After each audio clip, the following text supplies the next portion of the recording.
"They do it the right way," said Decker of his new club. "There's no question why they consistently win, why they're consistently on top. Just the way they work, every detail, everybody throughout the building does their job the best. It's quite fascinating to be a part of." Decker spent the early years of his career as a spoiled pass catcher, snaring bullets from Peyton Manning. He missed just 2 games during his 4-year tenure as a Bronco, catching 85-plus passes and eclipsing 10 touchdowns in back-to-back seasons once Manning arrived in 2012. In 2014, Decker matriculated east to join the New York Jets. Though his AFC East numbers weren't as meaty as those in Denver, Decker managed to eclipse 1,000 yards receiving for the 3rd time in 2015. Decker's ensuing campaign, his last with the Jets, was hindered by hip surgery. The injury, and a new home in Tennessee to begin 2017, prompted a shift in Decker's role. A stocky 6 feet 3 inches, Decker transitioned to the slot after having spent the majority of his career out wide.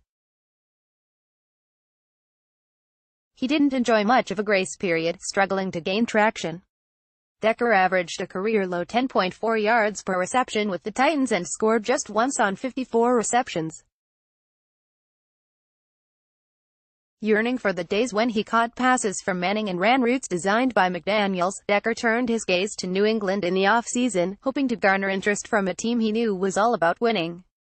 "This is the place, really all off-season, I'd have loved to end up," said Decker.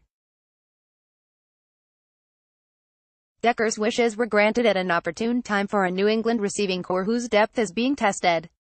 Julian Edelman will miss the first 4 games, serving a PED suspension. Kenny Britt returned to practice from a hamstring injury Friday, but didn't dress Tuesday. Malcolm Mitchell was released on Monday and Jordan Matthews now sits on the injured reserve list. Matthews' hamstring injury may have prompted the Decker signing. Both are oversized targets capable of manning the slot, an integral part of every McDaniels scheme. Learning a new playbook with August already underway is daunting. But Decker's trepidation is lessened by the knowledge he obtained in his brief stint spent playing for McDaniels. "Biggest thing is getting the playbook, studying," said Decker. "There are obviously things that change over time, but there's some carryover that I was able to take and quickly learn.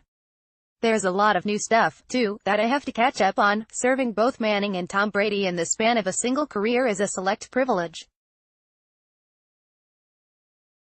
Few have been lucky enough to learn and catch passes from the pair of future Hall of Famers. There's an aura with which the greats stride across a football field. Decker saw it in Manning, and he sees it in Brady. Just the habits," Decker said when asked what had impressed him most about Manning.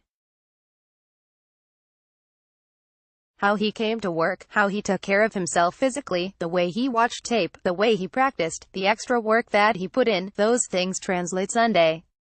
I believe Tom's the same way. Commands in the huddle, pushes people, keeps you accountable, things that you want in a leader. It's been fun to be his teammate the last few days and learn how he carries himself as a pro." Decker is still getting acclimated to his surroundings. He doesn't know all the ins and outs of the Gillette Stadium grounds, and is doing his best to learn the names of teammates and staff. Coach Bill Belichick doesn't doubt Decker's acumen. However, his status as an NFL veteran entering his 9th season doesn't hold the clout it might elsewhere.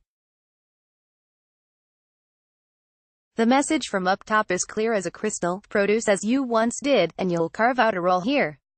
He's a smart guy," said Belichick. "A very experienced player. He's got good size, had good production in the league. We'll see how it goes."